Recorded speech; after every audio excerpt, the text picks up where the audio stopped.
Hello everyone. आज मैं lesson plan की सीरीज़ को स्टार्ट कर रहा हूँ। वैसे तो प्लान पहले से था कि जब भी प्लान बन जाए उसके बाद मैं वीडियो रिकॉर्ड करूँ और मैं उसे यूट्यूब में डाल दूँ, बट ऐसा हुआ नहीं क्योंकि लेसन प्लान हमें 20 दिन लगातार बनाने थे। तो जब भी मुझे मौका मिला मैं उस टाइम में ये वीडियो रिकॉर्ड कर रहा हूँ। तो आज ये फर्स्ट रिकॉर्डिंग है, फर्स्ट लेसन प्लान की रिकॉर्डिंग है। तो आज हम स्टार्ट करते हैं अपना फर्स्ट लेसन प्लान से, जो इसका टॉपिक है परिमाप एवं क्षेत्रफल। तो ये जो है ये मेरा फर्स्ट लेसन प्लान हो गया। आप इसमें देखेंगे कि जितनी एंट्रीज़ हैं ऊपर की मैंने सभी फिल कर रखी हैं, वो भी आप अपने तरीके से फिल कर लीजिएगा। अब बात आती है सामान्य उद्देश्य की। सामान्य उद्देश्य जो है वो सभी में सेम रहेंगे, जितने भी लेसन प्लान हम बनाएंगे उन सभी में सेम रहेंगे। और ये जैसे शिक्षण सहायक सामग्री होगी वो भी सभी में सेम रहेगी।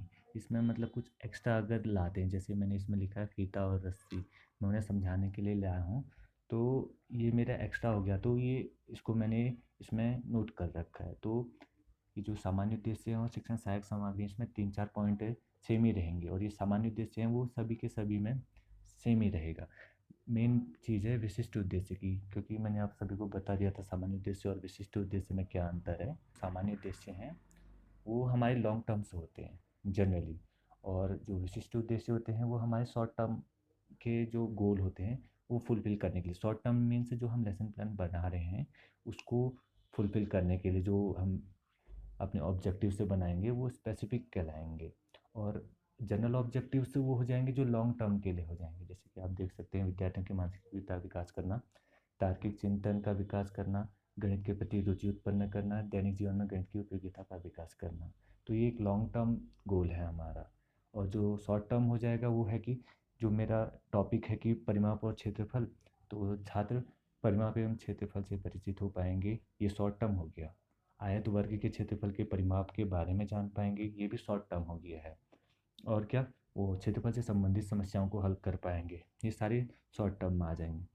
अब फिर बात आती है उनके पूर्व ज्ञान की, यानी हमें उसमें लिखना होता है कि क्या विद्यार्थी को मेजरमेंट संबंधित सामान्य जानकारी है, यानी वो इससे संबंधित प्रीवियस नॉलेज रखते हैं कि उन्हें मेजरमेंट कैसे करते हैं, वो उसकी जानकारी है।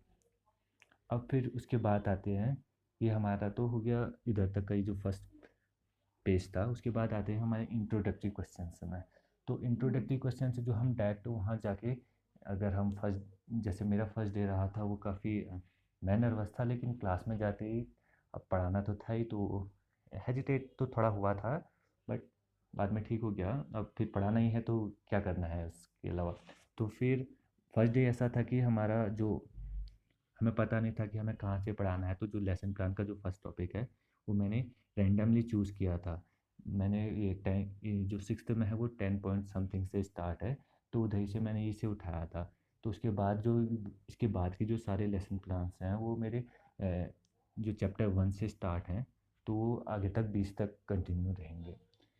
तो ये जो था वो चैप्टर 10 से था सर, हाँ उसी से है। तो जो मैं पहला इंट्रोडक्टरी क्वेश्चन जो मैंने पूछा था कि मैं उसमें ये फर्स्ट क्वेश्चन में मेरे ये जो ब्रैकेट में लिखा है पीबी में दर्शाते हुए, यानी इसका मतलब हो गया कि ब्लैक बोर्ड में मैं उन्हें दिखा रहा हूँ कि वहाँ एक पॉइंट बना रखा है, मैंने उस पॉइंट को नाम दे दिया ए टू बी। तो इस ऐसे ही मैंने उन्हें बताया ये कि ये ए पॉइंट है, ए पॉइंट से बी पॉइंट की दूरी है, ये क्या कोई चल के जाता है उसके बीच की दूरी है 10 मीटर। तो इनके बीच की दूरी कितनी होगी, या वो ए से बी तक जाने में कितनी दूरी तय करेगा। ये मैं एक सिंपल सा क्वेश्चन कर रहा हूँ, ये कि आपको भी लगेगा कि ये जो क्वेश्चन है वो बहुत ही सिंपल है, ये जो क्लास 6 का बच्चा है वो नॉर्मली दे देगा। इंट्रोडक्टरी क्वेश्चन से में हमें यही करना होता है कि एकदम बेसिक से क्वेश्चन पूछने होते हैं कि मतलब उनका जो वो है वो आंसर दे दें, ताकि जो स्टूडेंट्स हैं उनको इंटरेस्ट बढ़े। वो अगर आंसर दे रहे हैं तो उनको लगेगा कि हाँ हम आंसर दे रहे हैं और उनका इंटरेस्ट बढ़ेगा। अगर आप स्टार्टिंग में टिपिकल क्वेश्चन पूछने लग जाएंगे तो फिर वो उनका जो रिस्पॉन्स रहेगा वो कम रहेगा। तो हमें उनके रिस्पॉन्स को बढ़ाने के लिए सिंपल से स्टार्ट करना पड़ता है। तो जैसे कि आप देख सकते हैं ये सारे मैंने इंट्रोडक्टरी क्वेश्चन से पूछे हैं, ये आप देख लीजिएगा। फिर आते हैं उद्देश्य कथन में। उद्देश्य कथन में पहले तक तो ऐसा होता था कि जो हम उद्देश्य कथन में बोलेंगे उसे लिखना होता था, लेकिन जो अभी का पैटर्न है उसमें हमें सिर्फ यही लिखना होता है कि आज हम जो ABCD द्वारा घेरे गए क्षेत्र तथा उसके द्वारा तय दूरी के बारे में विस्तृत अध्ययन करेंगे, यानी क्षेत्रफल और परिमाप के बारे में हम अध्ययन करेंगे। मैं सिंपली ये भी लिख सकता था। तो लिखना इतना ही है आजकल के फॉर्मेट में। पुराने फॉर्मेट में ऐसा था कि हम उसमें क्षेत्रफल लिखते, क्षेत्रफल की डेफिनेशन देते, परिमाप लिखते, परिमाप की डेफिनेशन देते, तो ये हमारा उद्देश्य कथन में आ जाता। बट आजकल अभी किस टाइम में, जो 2021 है, उस टाइम में हमें यह बताया गया है कि हमें सिर्फ इतना ही लिखना है कि आज हम इसके बारे में, जो भी टॉपिक है उसके बारे में हम विस्तृत अध्ययन करेंगे। सॉरी। उसके बाद आ जाता है ये अब प्रेजेंटेशन। हमने उनसे इंट्रोडक्टरी क्वेश्चन से पूछ लिए, और जो उद्देश्य कथन था, तो उद्देश्य कथन में हम छोटा सा एक उनको ब्रीफ नॉलेज देंगे कि मतलब ज़्यादा भी नहीं, हल्का सा नॉलेज की क्षेत्रफल इसे कहते हैं, परिमाप इसे कहते हैं, नॉर्मल सी जानकारी। तो फिर अगला आ जाता है हमारा प्रेजेंटेशन, अब जो हम वहाँ पे सभी को समझाने वाले हैं। तो प्रेजेंटेशन का स्टार्टिंग जो जो लिखा है उसमें जो है पहला पॉइंट है शिक्षण बिंदु। शिक्षण बिंदु का पहला पॉइंट हो गया मेरा परिमाप। तो परिमाप के लिए जो शिक्षण उद्देश्य हो गए हैं, अब यहाँ ध्यान दीजिएगा, जो मेरे शिक्षण उद्देश्य हैं और जो मेरे फर्स्ट पेज में मैंने विशिष्ट उद्देश्य लिखे थे, शिक्षण उद्देश्य और विशिष्ट उद्देश्य एक ही होने चाहिए। यानी जो आपने स्पेसिफिक ऑब्जेक्टिव्स लिखे हैं वो, और जो टीचिंग ऑब्जेक्टिव्स हैं वो सेम होने चाहिए, क्योंकि आप वही चीज़ तो बता रहे हैं, वही चीज़ तो शॉर्ट टर्म गोल है आपका। तो जो आप उद्देश्य लिखेंगे टीचिंग ऑब्जेक्टिव्स, तो वो वही रहेंगे जो आपके स्पेसिफिक ऑब्जेक्टिव्स हैं। तो जैसे फिर और मैंने इनके ऊपर ये भी लिखा है, जैसे आप देख सकते हैं ज्ञान और प्रयोग। तो ये है हो गया उनके पक्ष के बारे में, यानी वो कौन से पक्ष में, जैसे ज्ञानात्मक, भावात्मक और संज्ञानात्मक 3 पक्ष होते हैं, कॉग्निटिव डोमेन, साइकोमोटर और थर्ड जो भी है, ध्यान नहीं आ रहा अभी। तो उन डोमेन्स में से वो किसके अंतर्गत आता है, यानी अगर विद्यार्थी परिमाप को समझ सकेंगे तो ये आएगा उनके ज्ञानात्मक पक्ष में। विद्यार्थी आयत वर्ग के परिमाप से संबंधित समस्याओं को हल कर पाएंगे तो वो आएगा प्रयोग में, यानी वो प्रयोग कर सकेंगे कि उनको समस्याओं को हल कर सकेंगे। तो फिर अब उद्देश्य कथन बताया मैंने कि परिमाप इसे कहते हैं और क्षेत्रफल इसे कहते हैं, या अभी मैं फर्स्ट में परिमाप के बारे में बता रहा हूँ। तो फिर मेरा विकासात्मक क्वेश्चन हो जाएगा, यानी डेवलपमेंट्री क्वेश्चन हो जाएगा। मैं उसके बाद जस्ट बाद ही, जैसे मैंने उद्देश्य कथन अपना बताया, उसके जस्ट बाद मुझे क्या कर देना है, डायरेक्ट विकासात्मक क्वेश्चन पूछ देना है। ये तो जो लिखा है ये तो अलग से है कि मतलब लिखने के लिए है, लेकिन वहाँ एक्चुअल में जब टीचिंग करेंगे तो जो हमारा उद्देश्य कथन, हम सबसे पहले इंट्रोडक्टरी क्वेश्चन पूछेंगे, उसके बाद जो हमारा उद्देश्य कथन होगा वो, फिर उसके बाद जैसे हम प्रस्तावना यानी प्रेजेंटेशन में आएंगे तो हमारा सबसे पहले यही रहेगा कि हम सबसे पहले क्या पूछेंगे, एक डेवलपमेंट्री क्वेश्चन। डेवलपमेंट्री क्वेश्चन में नॉर्मली जो उनके जो नंबर्स होते हैं वो 2 या 3 हो सकते हैं, मैक्सिमम 3 मान लीजिए, इससे ज़्यादा नहीं। और जो इंट्रोडक्टरी हो गया उसमें 4 to 5 जो कि पहले बताया हुआ था। तो इसमें हमने नॉर्मली 2 ही ले रखे हैं। तो डेवलपमेंट भी क्वेश्चन ऐसा लेना है जो आपने उद्देश्य कथन में बता रखा है। तो जैसे कि मैंने उन्हें परिमाप के बारे में बताया था, तो मैंने एक उनसे क्वेश्चन कर दिया है और उसका लेंथ बतानी है। तो विद्यार्थी प्रतिक्रियाएं, विद्यार्थी क्या करेंगे, उस लेंथ को जोड़ लेंगे। और जो फिर अगला जो ब्लॉक है उसमें है विधि प्रविधि शिक्षण सहायक सामग्री। तो मैंने किस विधि का प्रयोग किया है, किस टीचिंग मेथड का प्रयोग किया है, तो मैंने इधर पे किया है क्वेश्चन किया है, मतलब क्वेश्चनिंग की है, तो वो आ जाएगी प्रश्नोत्तर विधि में। तो श्यामपट्ट कार्य में वो दिखाएंगे कि हम ब्लैक बोर्ड में उस चीज़ को बना रहे हैं कि यहाँ A to B, B to C, C to D, D to A जा रहा है। तो A to B की लेंथ है 15 मीटर और B to C की लेंथ है 10 मीटर। तो ये हमारा हो गया श्यामपट्ट कार्य। अभी हम मूल्यांकन कुछ नहीं करेंगे, मूल्यांकन इसको रहने देंगे। फिर सेकंड क्वेश्चन हो गया स्विमिंग पूल का परिमाप बताइए। अब सिर्फ पहले मैंने उनसे उसकी दूरी की बात की थी, अब बात आई परिमाप की। तो परिमाप मैंने उन्हें उद्देश्य कथन में बता रखा है, तो क्या पता वो उसका जवाब दे दें कि परिमाप भी 50 मीटर होगा। तो वो एक संभावित उत्तर हो गया कि वो दे भी सकते हैं उसका जवाब, नहीं भी दे सकते हैं, कुछ दे देंगे कुछ नहीं दे पाएंगे या नहीं दे पाएंगे। तो उसमें मैंने लिख दिया संभावित उत्तर। तो इसमें समस्यात्मक उत्तर नहीं लिखूंगा क्योंकि वो दे सकते हैं, क्या पता वो दे दें। तो ये हो जाएगा हमारा संभावित उत्तर। उसके बाद हम स्पष्टीकरण देंगे परिमाप किसे कहते हैं, तो वो हो गया। और उसमें विद्यार्थी की प्रतिक्रिया क्या रहेगी, विद्यार्थी जो है उसे ध्यानपूर्वक सुनेंगे। और जो विधि हो जाएगी वो कौन सी हो जाएगी, आगमन विधि। यानी मैंने क्या किया, उन्हें एग्जाम्पल दिया है, एग्जाम्पल के थ्रू उन्हें परिमाप की डेफिनेशन समझाई है। तो ये हो जाता है आगमन विधि में। यानी आगमन विधि में एक बार आप देखिएगा कि आगमन विधि में होता क्या है। हम पहले कोई एग्जाम्पल देते हैं, एग्जाम्पल टू रूल आते हैं, तो हो जाती है हमारी आगमन विधि। तो ये विधि हो जाएगी आगमन विधि। जो मैंने अपने लेसन प्लान में है, इन्हीं तीन का प्रयोग कर रखा है, प्रश्नोत्तर, आगमन और निगमन विधि का। तो फिर इसके बाद मैंने एक एग्जाम्पल दे रखा है, एग्जाम्पल के बाद फिर उनका मूल्यांकन कर रखा है। आप इसे लेफ़्ट टू राइट देखना, एकदम सीक्वेंस में चलेंगे हम। परिमाप हो गया, विद्यार्थियों ने ध्यानपूर्वक सुनेंगे, वो एक विधि हो जाएगी आगमन विधि। फिर उसके बाद मैंने एग्जाम्पल लिया, एग्जाम्पल को विद्यार्थी जो उन्हें करने को बोलूँगा तो वो बनाएंगे। उसके बाद जो मेरा उनका मूल्यांकन रहेगा, मैं उनसे उसके जस्ट बाद ही, जैसे उन्होंने एग्जाम्पल सॉल्व किया, तो उसके बाद मेरा जस्ट अगला क्वेश्चन हो जाएगा कि परिमाप किसे कहते हैं। ये हो गया मूल्यांकन कि उन्हें आ रहा है समझ में या नहीं आ रहा है।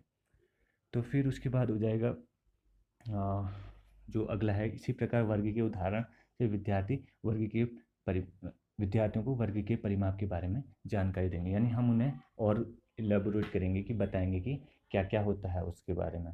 तो फिर इसके बाद आगे साइड फिर मूल्यांकन हो जाएगा कि त्रिभुज का परिमाप ज्ञात कीजिए। ये हमारा मूल्यांकन हो जाएगा, क्यों? क्योंकि परिमाप यानी तीनों भुजाओं का योग। तो त्रिभुज के परिमाप के बारे में भी बता देंगे। वो त्रिभुज कौन सा होगा?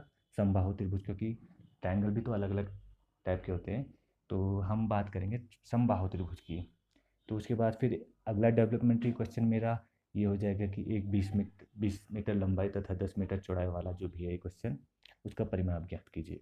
अब जो इधर पर श्यामपट्ट कार्य है, जो ये black board, mini black board देख रहे हैं आप, इसमें मैं वो चीज़ें लिखूंगा जो मैं ब्लैक बोर्ड में सॉल्व करूंगा। जैसे कि आप देख सकते हैं, ये मैंने एक वही डायग्राम बना रखा है जो मैंने क्वेश्चन पूछ रखा है इधर पे, तो उसी के बारे में बता रखा है। तो ये जो श्यामपट्ट कार्य है, वो उसके नीचे जो मिनी ब्लैक बोर्ड है उसमें मैं उसे पेस्ट कर दूंगा। फिर आ गया मेरा अगला पॉइंट है क्षेत्रफल। क्षेत्रफल में भी वही आएगा कि पॉइंट शिक्षण बिंदु हो गया मेरा क्षेत्रफल, उद्देश्य कथन मेरे स्पेसिफिक ऑब्जेक्टिव्स को से रिलेट होने चाहिए।